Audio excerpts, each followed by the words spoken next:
Muy buenas noches. Estamos iniciando nuevamente este ciclo del año 2018, un año bastante especial. Este año vamos a tener un presidente nuevo, vamos a terminar el año con un presidente nuevo. Hay muchas expectativas en torno al tema político, pero es un año que se presenta con varias particularidades en lo económico. Hoy vamos a hablar de qué es lo que está ocurriendo a nivel mundial. Vamos a tratar de ubicarnos en una escena que ha cambiado bastante en los últimos tiempos. Un mundo que viene creciendo, un mundo que se viene transformando, situaciones que son bastante peculiares y que las vamos a comentar durante el programa. Todo esto obviamente va a impactar en la economía paraguaya y queremos ver cuáles son los temas fundamentales que nos van a afectar para este año 2018 y que en próximos episodios, con lo que podamos ver que está ocurriendo también a nivel local y que se complementen con el tema político, nos van a dar una idea de qué año nos espera y sobre todo qué podemos construir durante este año y qué podemos esperar del año. Quédense con nosotros. Después del corte vamos a seguir con el desarrollo del programa.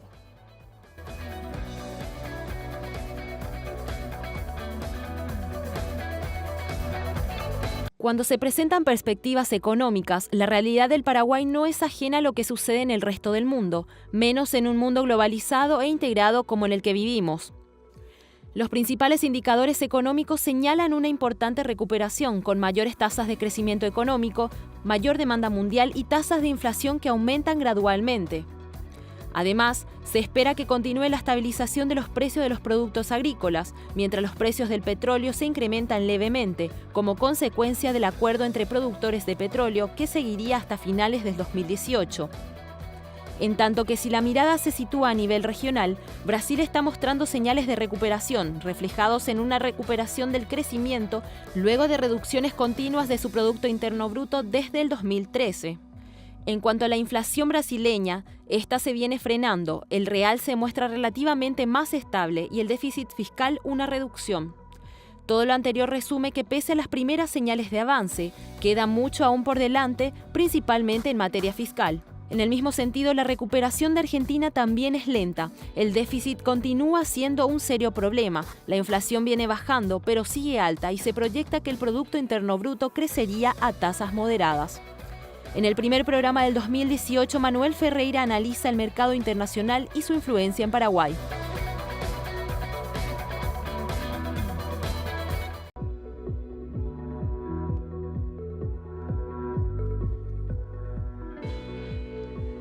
Y veníamos hablando de la situación de crecimiento de todas las economías avanzadas del mundo y también de incremento de sus tasas de inflación.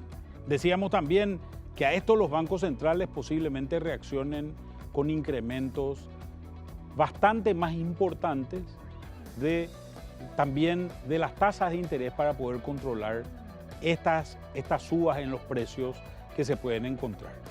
¿Qué es lo que estamos viendo en términos de política monetaria? Estamos viendo dos situaciones bastante peculiares, que son las situaciones que queremos comentar. Por un lado, la zona euro y Japón, con tasas todavía muy planchadas. Son países que vienen iniciando sus procesos de crecimiento, a pesar de que ya están en auge sus economías. Todavía hay zonas diversas donde se quieren expandir en algunos casos, y por eso un sostenimiento, sobre todo en Japón todavía, de una tasa de interés en valores cercanos al cero. Sin embargo, ya esperamos incrementos también en la zona europea, y Japón ya ha iniciado también un proceso de crecimiento de su tasa de interés. Por otro lado, Estados Unidos ha abandonado una política de expansión de la cantidad de dinero ya en el año 2015, y hoy lo que estamos viendo son subas importantes que posiblemente van a continuar durante el año 2018 y parte del año 2019. Estados Unidos ha sufrido un cambio importante en la gente que maneja su política monetaria, dado que se ha cambiado el presidente de la Reserva Federal. Hemos pasado a tener una nueva persona que está comandando la autoridad monetaria en los Estados Unidos, y vemos que este señor, que se llama Jerome Powell, una persona bastante poco conocida en general en el ámbito de la economía americana. Es abogado, tiene experiencia en banca de inversión y está trabajando ya en la Reserva Federal desde hace un tiempo importante. Este señor posiblemente trabaje en una situación bastante más dinámica en términos de suba de tasa de interés. Ha dado pocas señales todavía, es una persona poco conocida en términos de prensa, pero hay una situación que seguramente le va a marcar el ritmo a Jerome Powell durante su gestión al mando de la Reserva Federal Americana. El hecho de que ha habido una profunda reforma tributaria en los Estados Unidos. ¿Qué significó esta reforma tributaria? Significó básicamente una reducción del impuesto a la renta de 35% a 21%. Cuando decimos la tasa del impuesto a la renta promedio en los Estados Unidos era del 35%, en realidad esta tasa de 35 terminaba teniendo un valor de alrededor del 27 porque había una serie de excepciones que eran usadas por casi todas las empresas y esas excepciones le permitían a estas empresas tributar menos de lo que tenían. Hoy lo que se hizo fue bajar la tasa directamente de 30 a 21 y eliminar todas las excepciones, con lo cual hay una baja de tasa efectiva de 27 a alrededor de 21%. Por otro lado, el otro elemento importante es el cambio de un sistema mundial a un sistema territorial. Es decir, anteriormente teníamos una economía americana que, como sabemos, es sede de muchas multinacionales en todo el mundo y que generaba un gravamen no solamente sobre esa multinacional en su local en los Estados Unidos, sino que generaba también un gravamen sobre todas sus sucursales por fuera.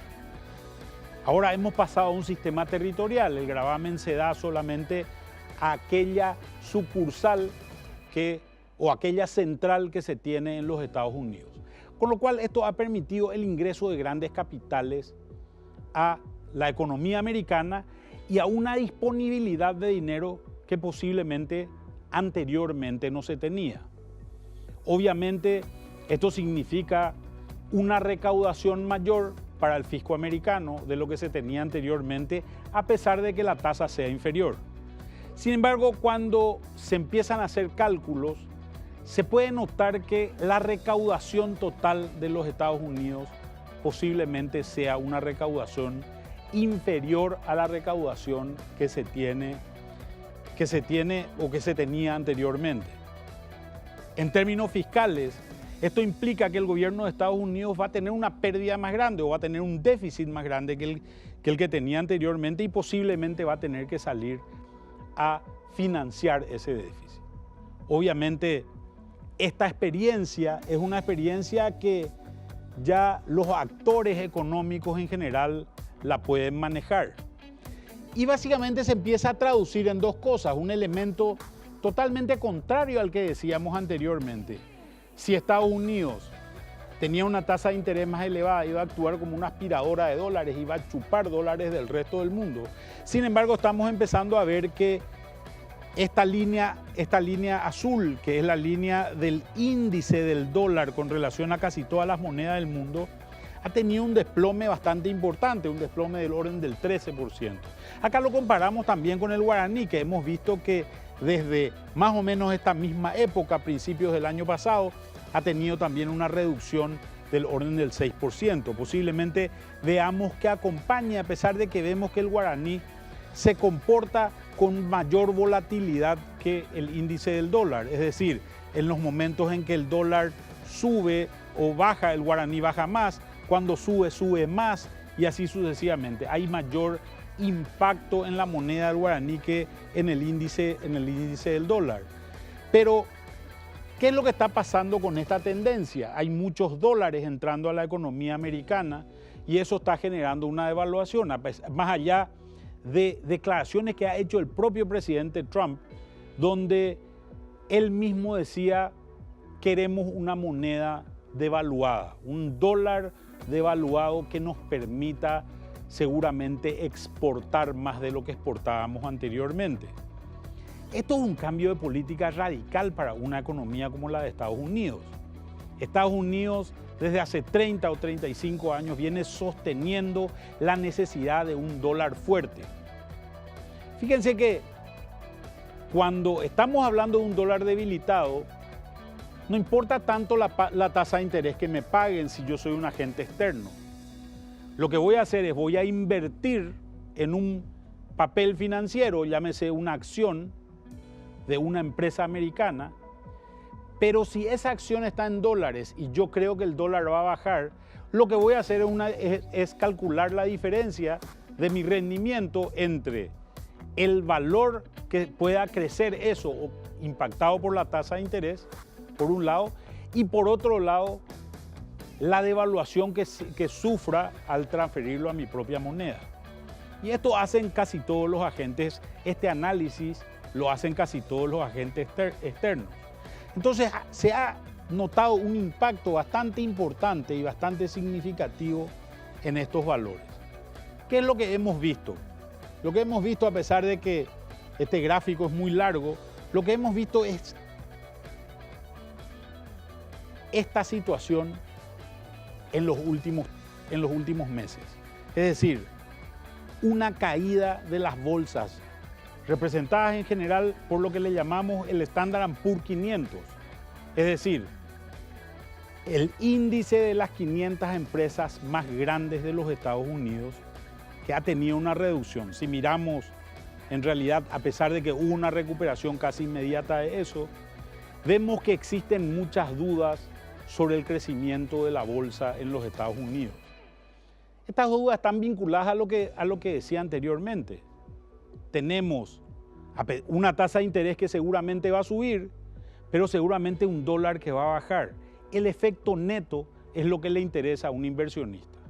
Y posiblemente tenga mucho más interés de inversión en otros valores, no en acciones de empresas, sino posiblemente en bonos soberanos que generan varias percepciones distintas y que son importantes de considerarlas. En primer lugar, vemos un refugio en bonos americanos que se da ya en varios momentos, pero que es bastante más notorio en ese momento de caída de las acciones en la bolsa.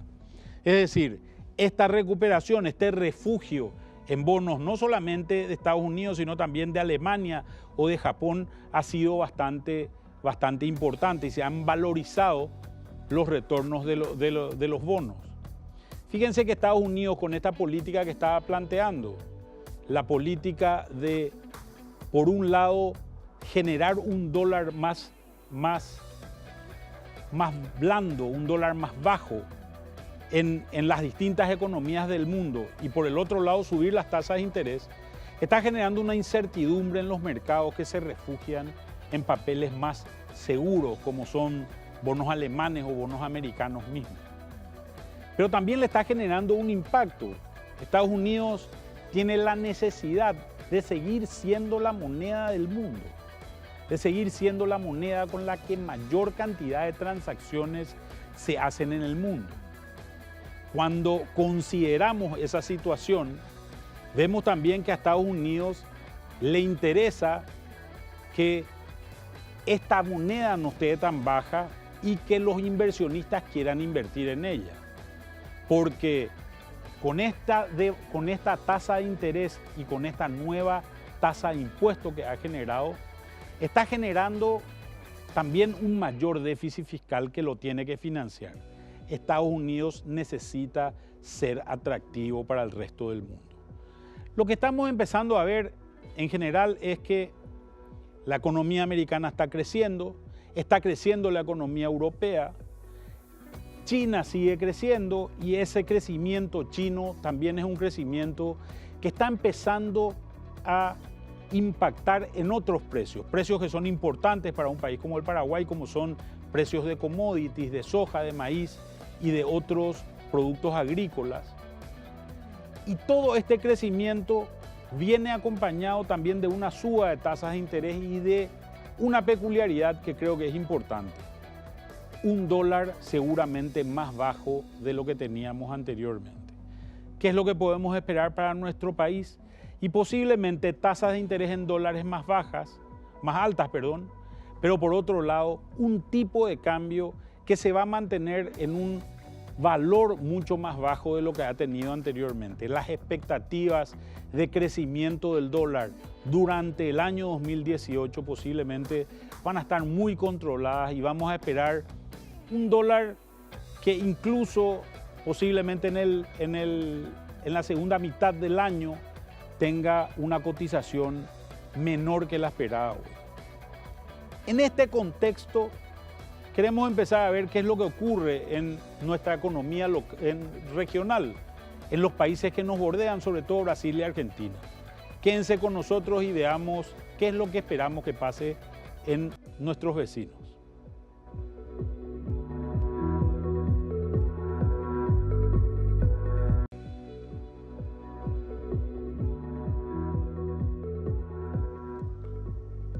Y bueno, estamos acá para hablar de lo que va a ser la economía internacional durante este año. Un año distinto, un año donde las cosas se están presentando de una manera diferente a lo que se presentaron en años anteriores. Fijémonos inicialmente en este gráfico que es el gráfico de crecimiento de los distintos países. Este gráfico, cuando lo mirábamos, no hace mucho tiempo, hace solamente 2 o 3 años, veíamos que las principales economías del mundo, que son Estados Unidos, la zona euro y Japón, presentaban caídas bastante significativas y el mundo estaba movido o impulsado por estos países, los grandes países emergentes, donde obviamente China y India juegan un rol extremadamente importante porque son los países que más crecimiento están teniendo. Y nosotros en América Latina presentamos un crecimiento menor y estábamos rodeados tal vez del gigante de los BRICS, Brasil, Rusia, India y China, con menor crecimiento. Esta situación ha cambiado de manera bastante importante. Hoy estamos teniendo un mundo que se está moviendo con 2 motores. Estamos viendo que Estados Unidos está con tasas de crecimiento sumamente importantes, pero la Unión Europea, que no había acompañado esto, también presenta hoy un crecimiento significativo, igual que Japón. Por otro lado, China, que se esperaba tenga una desaceleración importante, también está presentando un crecimiento bastante significativo. En el peor de los casos, se podría decir que el aterrizaje de China va a ser un aterrizaje extremadamente suave. China pasó de convertirse en un país exportador industrial a ser un país que ha desarrollado una clase media importante y que hoy está creciendo también en función de su consumo. Y eso ha podido nivelar los impactos que ha tenido la crisis internacional que se había generado en un momento dado y que había impactado ese crecimiento desarrollado, porque también los costos le empezaron a subir a China y ese crecimiento de los costos generó también una menor demanda por sus productos en un momento en que en realidad el mundo tenía menos dinero, tenía menos capacidad de consumo y de compra de la que tiene hoy. Nos encontramos también con un nuevo gigante, el segundo país más poblado del mundo, que es la India, con tasas de crecimiento muy importantes, con industrias muy pujantes y que también está empezando a incorporar muchas nuevas personas a una clase media que se está empezando a volver importante y que se está empezando a volver dinámica también en su demanda por bienes. En nuestra zona, en América Latina, vemos crecimientos relativamente menores, básicamente impactados por 2 gigantes, los gigantes regionales, los tigres regionales, que son Brasil y México. Cuando miramos Brasil, nuestro vecino más importante, Brasil ha pasado por una serie de crisis que vamos a comentar más adelante y que han impactado sobre todo al entorno más cercano, porque es nuestro país limítrofe y este país nos ha generado impactos significativos. Este es el mundo en el que nos estamos moviendo hoy. Un mundo en crecimiento, un mundo con una dinámica distinta a la que se había tenido en otros años y que realmente nos va a empezar a dar una serie de sorpresas. Y en este mundo en crecimiento que nos estamos encontrando hay una peculiaridad que se fue dando. Si ponemos a observar este gráfico, que es el gráfico de ciclos económicos, vamos a ver que el año 2009 era un momento de crisis para todos los grandes países del mundo. Entre ellos Estados Unidos, Japón y toda la zona euro, todos entraban en recesión, una recesión que les costaría por lo menos un año en salir de ella. Sin embargo, después de un proceso de recuperación que se da en el año 2010 o 2011, empezamos a ver que si bien Japón y Estados Unidos pueden sostener ese crecimiento, vemos una caída bastante significativa en Europa. ¿Y qué es lo que vemos? Vemos una diferencia de ciclo económico. Cuando Estados Unidos y Japón empezaban a madurar en su ciclo, empezamos a ver también que el impacto se genera en la zona euro. Los problemas de Grecia se presentan en ese momento, se presentan todos los problemas del sur, en España, en Italia y otros países del sur, sobre todo de la región, que son los países más impactados por una crisis de deuda que genera impactos muy significativos. Alemania, el gigante europeo, tiene que salir a sostener esta situación y el impacto se genera de manera muy significativa. Esto terminó derivando en lo que hoy conocemos como el Brexit, la salida de Inglaterra, de Inglaterra y del Reino Unido en general, la salida de la Unión Europea, que ha sido o que tiene un impacto bastante importante en la situación de todo lo que es la Unión Europea. La situación hoy es bastante peculiar. Hoy tenemos una situación que desde el año 2014 estamos viendo que todos los países están en crecimiento. Europa se recupera en el año 2014, vemos que también Japón y Estados Unidos están manteniendo crecimiento sustantivo. ¿Qué quiere decir esto? Esto quiere decir que desde el momento que tenemos todos los países en crecimiento, es posiblemente que en este paralelismo que se dan los ciclos económicos de estos grandes países, veamos también paralelismos similares a los que vimos en el año 2009. En algún momento futuro, seguramente vamos a tener el riesgo de que todos los motores se nos apaguen simultáneamente. Y creo que estos pueden ser los peligros, pero son peligros que no van a ocurrir, por lo menos no durante el año 2018. Tenemos expectativas de crecimiento, como habíamos visto antes, importantes en estos tres países que se van a trasladar seguramente al resto del mundo. Por primera vez entonces vemos que el motor del mundo está distribuido en varios países. ¿Y qué es lo que estamos viendo en Estados Unidos? En Estados Unidos vemos que en realidad hay un crecimiento en el nivel de empleo, que después de haber caído a tasas negativas en la capacidad de creación de empleo, ha venido creciendo de manera significativa hasta casi equilibrarse en alrededor de 200.000 empleos generados mensualmente en esa economía. Esto hace que una tasa de desempleo baje de valores de alrededor del 10% a valores que hoy se encuentran muy cercanos a lo que llamamos los economistas el pleno empleo. Es decir, una tasa de 4%, cuando hablamos de tasas de pleno empleo del orden del 3%, en situación de pleno empleo lo que tenemos es gente desempleada solamente porque está cambiando de trabajo. Estamos muy cerca de esa situación. Cuando nos encontramos cerca de una situación de pleno empleo, lo que vemos es que cualquier impulso que se le dé a la economía, ya sea monetario, es decir, poniendo mucho dinero en circulación en una economía, o ya sea fiscal, por el lado de lo que se llama, de lo que haría un Ministerio de Hacienda, que se llama el Departamento del Tesoro en Estados Unidos, gastando más dinero del que se pueda tener, podría generar un impacto bastante peculiar. Ese impacto se puede trasladar a los precios, es decir, se puede trasladar a una inflación. Y cuando existe inflación, los bancos centrales reaccionan de una manera muy peculiar, levantando tasas de interés. y haciendo que el costo del dinero o que las ganas de meter dinero en ese banco central por parte de los bancos comerciales sea mayor, con lo cual se retira de circulación ese dinero, y al retirarse de circulación lo que vemos es que este achicamiento de la cantidad de dinero también genera un impacto sobre los precios al reducirlos. En esta situación tenemos que ver si es que continúa algún impacto como el que se había dado en años anteriores, algún impacto monetario de querer expandir la cantidad de dinero, o algún impacto nuevo, un impacto fiscal como el que está planteando en su momento y estuvo planteando en su momento el presidente de Estados Unidos, Donald Trump. Esta es la situación en la que se encuentra hoy la mayor economía del mundo.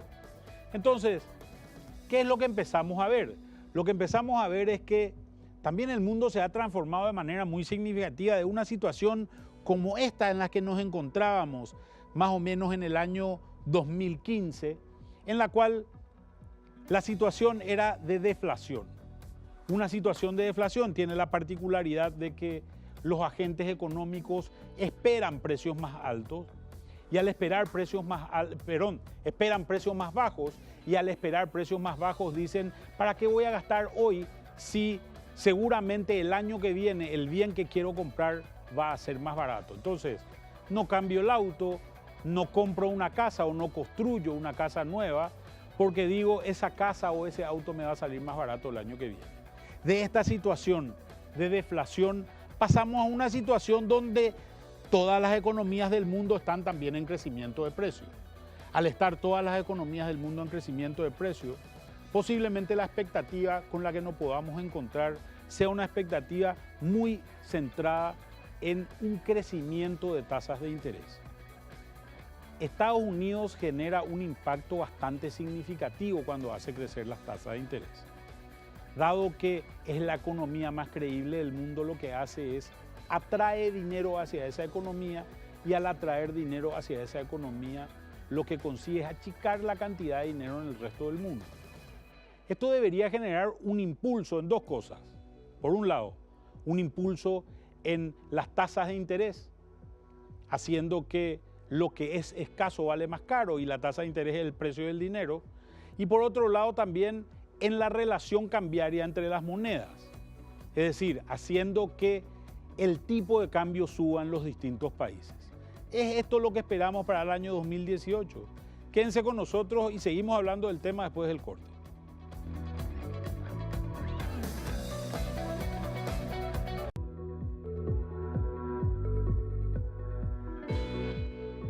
Vamos a continuar nuestra discusión del ambiente internacional que rodea a la economía de Paraguay con lo que va a ocurrir en los países vecinos.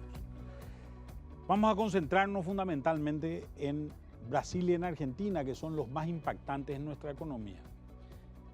Brasil había pasado por una situación bastante dramática de una dura caída en su Producto Interno Bruto, que se está empezando a recuperar, y posiblemente las expectativas de crecimiento sean interesantes.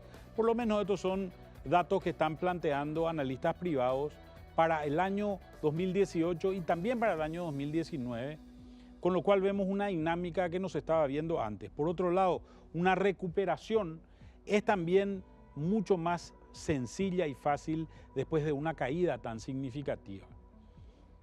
Por el lado de Argentina, lo que vemos es que también a partir del gobierno Macri empezamos a ver tasas de crecimiento que no las estábamos viendo ya desde hace un tiempo, y después de los grandes crecimientos producto de la recuperación post-crisis del corralito en Argentina, empezamos a ver una economía argentina que se empieza a recuperar. Dos dinámicas importantes que empiezan a generar ingresos para sus habitantes y que seguramente van a impactar localmente también de alguna manera, como lo vamos a ir viendo. Cuando empezamos a mirar otros determinantes, el principal y tal vez más importante de todos ellos en ambas economías es el déficit fiscal.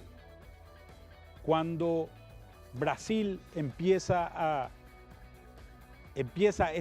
esta carrera, tenía un déficit o un superávit primario, del orden del 3,8%, que se fue deteriorando y que se fue trasladando también a la inflación en un momento determinado. Este deterioro producto de una dinámica de expansión de la economía a través del gasto público, gasto que se dio fundamentalmente en ambos países en el mismo elemento. ¿Cuál fue ese elemento? El gasto que se dio fundamentalmente en el subsidio a ciertos sectores sociales. El plan Fomecero en Brasil, en Argentina los diferentes planes hicieron también que se note esta pendiente muy significativa en términos de la caída de las cuentas fiscales, el decrecimiento de las cuentas fiscales. Hoy el gobierno argentino tiene una situación de expectativa bastante positiva, producto fundamentalmente de la victoria política que tuvieron el año pasado en las elecciones para senadores y diputados, donde el gobierno de Macri se afianzó como la primera fuerza en Argentina. Sin embargo, esto todavía se está traduciendo en un costo relativamente importante en modificar ciertas políticas sociales populistas que fueron implantadas en un momento dado, y esas políticas populistas generan este déficit fiscal importante. Un déficit fiscal que se ha financiado durante todo el gobierno de los Kirchner fundamentalmente con emisión inorgánica a partir del Banco Central y que se ha traducido en algún momento dado en inflación. En ambos países la situación ha sido bastante similar. Esta inflación se había notado de manera muy significativa en el Brasil en un momento dado, superando la barrera de los 2 dígitos. Pero Brasil ha sido muy eficiente en ir controlando bajo el gobierno de Temer esta situación de inflación. ¿A qué se debe esto?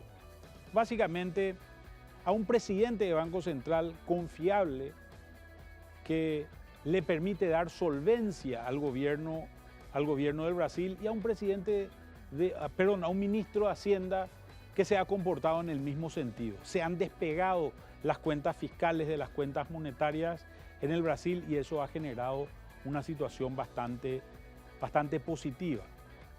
Brasil tiene todavía un gran drama, que es el drama del gasto público. Gasto público que había crecido de manera muy significativa y que se trató de tocar con lo que le llaman los brasileños la reforma previdenciaria, es decir, la reforma de las pensiones, que ya no aguanta el fisco del Brasil y ya no aguantan tampoco las empresas. Una mala noticia para el Brasil y para los empresarios del Brasil en general ha sido el hecho de que esta reforma previdenciaria se ha decidido suspenderla hasta después de las elecciones que son hacia fin de este año 2018. Por tanto, será el nuevo candidato, el nuevo presidente, el que tendrá que definir cómo se van a ajustar estas cuentas fiscales. De momento, con políticas monetarias bastante firmes y bastante sólidas, se ha conseguido nivelar esta inflación y se ha conseguido también bajar la tasa de interés a valores bastante razonables para lo que es la economía del Brasil. Argentina ha tenido menos éxito en ese sentido. Desde la asunción de Mauricio Macri en diciembre del año 2015, una inflación que se había bajado artificialmente de valores de alrededor de 40 un año antes, durante el gobierno de Cristina Kirchner, vuelve a subir con ciertas decisiones de ajustes que se dan en la economía durante el periodo de Macri. ¿Cuáles son esos ajustes? Ajustes vinculados sobre todo a las tarifas de servicios públicos, como la electricidad o como el gas, que hacían necesaria para recortar ese déficit fiscal del que hablábamos anteriormente y poder de alguna manera equilibrar las cuentas. En una posición bastante importante, se ha conseguido una reducción bastante significativa hasta ahora de la inflación. Cualquier reducción posterior que se quiera hacer a la inflación va a tener que venir necesariamente de la mano de reformas en el sistema de gastos de la Argentina que son bastante costosos.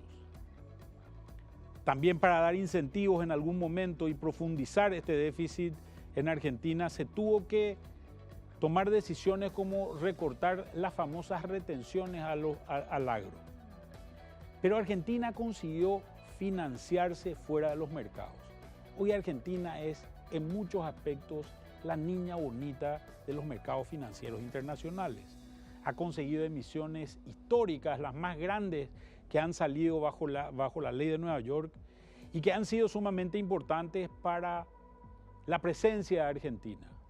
Hoy la Argentina está sufriendo la gran ventaja de atraer capitales internacionales. Todo el mundo cree que se puede acercar a este país, se están abriendo sucursales bancarias en este país y vemos una dinámica que ha estado ausente durante mucho tiempo en la economía de la Argentina. Sin embargo, el control de la inflación todavía seguramente va a tomar su tiempo, porque es un control que necesita de muchísima muñeca política, que necesita de tiempo. Es esta diferencia inflacionaria la que ha generado un impacto significativo en Paraguay, como vamos a ver más adelante. En el Brasil, sin embargo, la situación ha sido distinta. Brasil generó impactos en la economía del Paraguay cuando generó una devaluación del real que alcanzó un valor superior a 4 en un momento dado, partiendo de valores muy bajos, de alrededor de 2. Esto se vuelve a estabilizar en algún momento dado. Ya tenía una caída de casi, una apreciación al real de casi el 21%. En este momento se desnivela toda la frontera con Paraguay. Es decir, es en este momento cuando empezamos a ver que Ciudad del Este, Pedro Juan o Salto Loera dejan de vender.